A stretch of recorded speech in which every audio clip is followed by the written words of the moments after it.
안녕하세요. 오늘의 사연입니다. 구독과 좋아요 한 번씩 부탁드릴게요. 바로 사연 시작하겠습니다. 제 이름은 김세영이고 부산에서 거주하고 있어요. 4살 연상의 남편과 중학생인 딸, 세진이가 있어요. 우리 부부는 같은 회사에서 근무 중이에요. 원래는 같은 부서에서 일했는데 결혼을 앞두고 남편이 다른 부서로 발령이 났어요. 지금 남편은 야근이 거의 없는 총무부에서 일하고 있어요. 남편은 부서가 마음에 드는지 영업부에 있을 때보다 더 활기차게 일하고 있어요. 야근이 없는 게 너무나 마음에 든다며 일찍 퇴근하니깐 저녁도 당연히 준비해주겠다는 열의를 보였어요. 적극적으로 집안일을 도와주기 시작한 거죠.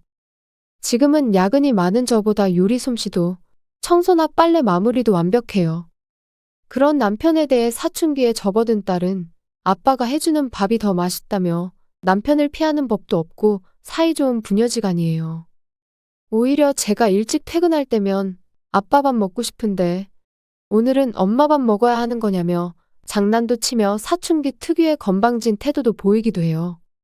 물론 사이가 안 좋은 건 아니고 그냥 장난을 치는 것뿐이지만 그래도 딸과 잘 지내는 남편이 가끔은 질투가 날 때도 있어요. 딸을 중심으로 화목한 가족이라고 생각했던 우리 부부였는데 남편의 모습이 조금 달라진 것 같았어요. 그동안 남편에게 옷 입는 것에 대해 말을 해도 제 의견은 절대 들어주지 않았었는데 갑자기 남편이 딸을 데리고 옷을 사러 다니기 시작한 거예요. 딸은 신나서 자기가 잘 코디해 줄 테니 걱정하지 말라며 왠지 모르게 의기양양한 표정을 짓고 함께 외출하는 모습을 최근에 여러 번 목격했어요. 딸의 조언대로 옷을 구입한 남편은 단숨에 멋스러워진 것 같았어요. 그리고 남편은 눈치챈 것 같았어요. 아니, 알고는 있었겠지만 외면하고 있던 것에 눈을 돌리기 시작한 거죠. 바로 머리숱이에요. 나이 탓인지, 유전 탓인지 남편의 이마는 많이 까지고 있었어요. 남편 스스로가 아무 말을 하지 않아서 민감한 문제라고 생각해 우리 부부는 아무 말도 하지 못하고 있었는데 어느 날 남편이 꽤 비싼 발모 효과가 있는 샴푸 세트를 구입해 온 거예요. 그러면서 새로 사온 샴푸 세트는 본인 말고는 절대 쓰지 말라며 신신당부하는데 발모 샴푸를 쓸 사람이 아빠 말고는 아무도 없다는 걸 모르냐며 딸이 답했어요. 그런데 갑자기 옷차림에 신경을 쓰기 시작하고 샴푸를 사는 등 남편에게 무슨 일이 생기고 있는 건지. 저는 남편의 급격한 변화가 조금 불안했어요. 그리고 남편의 변화를 발견한 지 한 달이 지났어요. 옷도 익숙해지고 아직 머리카락은 아무런 변화를 볼 수 없지만 주말 중 하루는 혼자 외출을 하는 거예요. 지금까지는 주말이면 하루는 집에서 뒹굴뒹굴하고 다른 하루는 우리와 함께 외출하는 게 매주 주말의 루틴이었어요. 그런데 요즘은 우리랑 같이 외출하는 날을 빼고 혼자서 외출하는 날이 많아졌어요. 게다가 그런 날에는 꼭 멋을 부리는 것 같았어요. 딸이 쓸쓸한 표정으로 저에게 아빠가 요즘 이상한 것 같다며 우리와 함께 외출하는 것보다 더 재밌는 게 있는 것 같다고 했어요. 새로 산 옷들은 가족끼리 놀러 가려고 산 줄 알았는데 아닌 것 같다며 입술이 삐죽 튀어나왔어요. 하지만 저 역시 남편이 어디로 놀러 가는지는 알 수가 없었어요. 그래서 딸에게 다음 주에는 꼭 다 같이 놀러 갈 수 있도록 아빠에게 말해놓겠다고 하고 남편에게 요즘 주말이면 혼자서 어딜 나가는 거냐고 추궁해봤어요. 최근에 좋은 카페를 찾았어. 책 들고 가서 거기서 책 읽으면 너무 좋아. 저는 남편에게 독서 취미가 있다는 걸 결혼하고 나서 처음 알았어요. 남편 방에 있는 건 만화책뿐인 줄 알았는데. 카페 갈 거면 세진이도 데리고 가. 잘 차려입고 가족끼리도 시간을 보내줘야지. 그건 그렇긴 한데. 하지만 카페는 마음 편하게 쉬려고 가는 거라 혼자서만 가고 싶어. 그럼 다음 주에는 세진이랑 함께 나가줘. 남편은 알겠다고 답했고 저도 함께 나가서 바람 쐬자고 해서 우리 모두 다 같이 외출하기로 했어요. 카페 얘기는 좀 변명처럼 들렸지만 다음 주에는 정상적으로 우리와 함께 나들이를 가겠다고 하니 조금은 안심됐어요. 만약 남편이 최근에 혼자 외출을 하고 누군가를 만나고 있었던 거라면 이렇게 빨리 우리와의 약속을 잡을 수 없었을 것 같았기 때문이죠. 다음 날 딸에게 남편과의 대화를 전하자 딸도 안심하는 표정을 지었어요. 그로부터 또 한 달이 지났을 무렵 남편의 머리카락에는 어떠한 변화도 보이지 않는데 매일 정성스럽게 샴푸를 하고 두피 마사지를 하더라고요. 대신 남편의 업무에 변화가 생겼어요. 그동안 야근이 거의 없던 남편이 일주일에 이틀 정도 야근이 생기더라고요. 남편은 지금같이 바쁠 시기에 열심히 근무하면 수입도 늘거고 총무부에서 승진도 할 수 있을 거라고 했어요. 다른 부서의 일은 잘 모르다 보니 남편의 말을 믿을 수밖에 없었어요. 주 2회 정도의 야근이라면 어떻게든 괜찮겠지. 분명 한시적인 거겠지. 이런 생각을 했어요. 딸한테도 남편에 관한 이야기를 전해두었어요. 아빠가 지금 일이 바빠서 야근을 좀 해야 한다고 하니까 그런 날은 엄마가 최대한 일찍 집에 오도록 할게. 엄마는 1년 내내 바쁘니까 어느 정도 이해해 줄 수 있지? 괜찮아. 엄마도 바쁘면 말해줘. 저녁 내가 만들어 놓을 수 있으니까. 이렇게 다정한 딸로 자라고 있었다니. 남편에게도 들려주고 싶었어요. 그렇게 남편의 직장 생활은 한 달, 2달을 이어가더니 어느덧 3달을 넘겼어요. 매주 꼭 이틀은 야근이라며 늦게 퇴근하는 남편. 그러고는 주말이면 카페에 다녀오겠다고 말 한마디 하고 나가기 시작했어요. 그래도 야근이 없는 날엔 평범한 남편이기에 아무 말도 하지 못하고 있었어요. 그런데 어느 날부터인가 남편을 대하는 딸의 태도가 확연히 달라지기 시작한 거예요. 남편이 만든 음식은 먹지 않고 빨래도 같이 하지 않고 혼자서만 하고 남편이 청소하러 방에 들어가는 것도 못하도록 했어요. 남편을 완전히 피하기 시작한 거죠. 저는 즉시 딸에게 그 이유를 물어봤어요.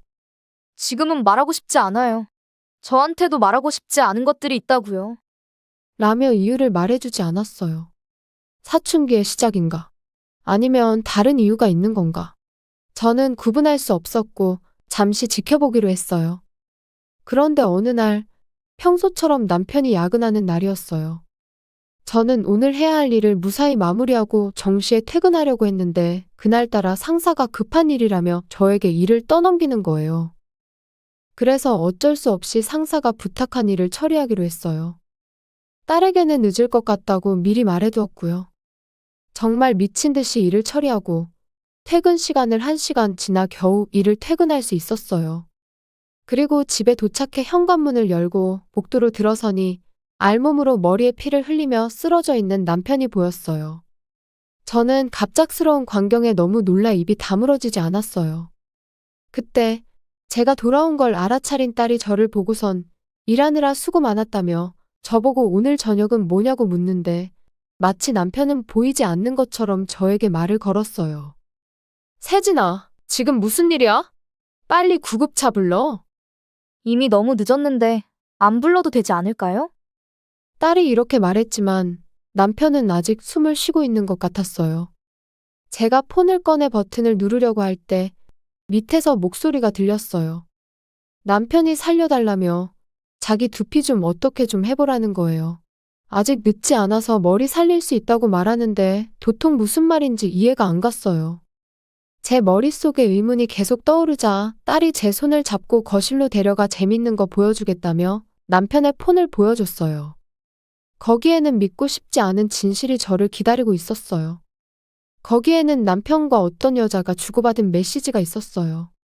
내용에는 저와 딸에 대해 주고받은 메시지도 있었고 상대 여자와 애정 표현을 주고받은 것도 남아 있었어요. 아, 남편이 바람을 피우고 있었구나. 의외로 어렵지 않게 이 사실을 받아들일 수 있었어요. 그보다 어쩌면 딸은 이 사실을 전부터 눈치채고 있었을지도 모르겠네요.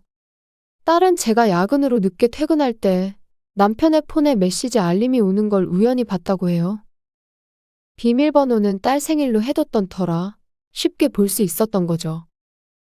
그런 걸 보고 난 딸은 아빠가 해준 음식은 먹기 싫어졌고 빨래도 남편 것과 같이 돌리기 싫어진 거였죠. 그냥 남편이 더럽다고 느껴졌다네요. 그래도 남편이 복도에 쓰러져 있는 건 이해가 되지 않아 물어봤어요. 발모 샴푸에 내가 제모 크림을 섞어놨어. 딸이 저지른 짓에 저는 큰 소리로 웃음을 터뜨렸어요. 그래서 남편이 계속 두피 이야기를 했던 거였어요. 남편은 딸에게 해도 되는 짓과 하면 안 되는 짓 구분 못하냐고 호통치는데 남편의 머리를 자세히 보니 머리카락이 거의 다 빠져 있었어요. 얼마 남지 않은 머리카락을 애써 쓰다듬는 남편을 보니 정말 한심하게 보였어요. 게다가 살이 분별 못하는 건 남편인데 왜 딸에게 고함을 치냐고 제가 소리쳤고 들고 있던 남편의 폰을 내밀었어요. 남편은 잽싸게 제 손에서 폰을 뺏어서 속옷 차림으로 폰을 만져 메시지들을 지워버렸어요.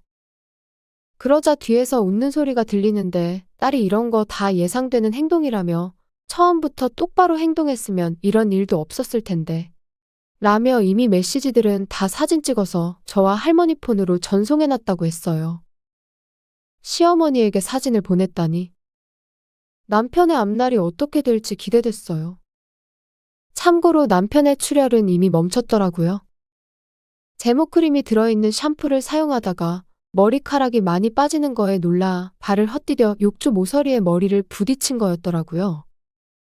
다친 데가 머리라 부상 정도에 비해 출혈이 많았던 것 같고 금방 일어나서 별일 아닌 것처럼 움직였어요. 구급차를 부르지 않은 게 잘한 일이었죠. 그 후 30분 정도 지났을 때 시부모님이 화난 모습으로 오셨어요. 물론 딸이 보낸 사진을 보고 오셨겠죠. 우리 집에 온 시부모님은 먼저 저에게 사과하셨어요. 이런 일이 생겨서 미안하다며 자신들이 아들 잘못 키운 것 같다고 사과하시는데 시부모님이 정상이셔서 천만다행이었어요. 혹시라도 남편 편을 들면 어쩌나 싶었는데 그런 일은 다행히 없었네요. 남편은 빠진 머리카락에 넋이 나간 채 바닥에 주저앉아 있었어요. 시아버지의 추궁이 이어졌는데 그 여자는 누구며 언제부터 이런 짓 했냐며 호통치는데 남편은 4달 정도 됐고 자기는 유혹에 넘어간 것 뿐이라고 했어요. 그러자 시아버지가 넘어간 것도 다 마음이 있으니까 그런 거라며 변명하지 말라고 소리치셨어요. 시어머니는 저에게 이렇게 물었어요. 며느라, 너희들이 이별을 택한다고 하면 아들한테 당장 이혼 신고서에 사인하라고 할 거야. 아니면 다시 시작하는 것은 어때? 저와 딸은 시어머니의 말이 끝나자마자 이런 상황에서 아무렇지 않게 계속 살기 힘들다고 위자료와 양육비 받고 앞으로 모든 관계를 끊고 싶다고 말했어요.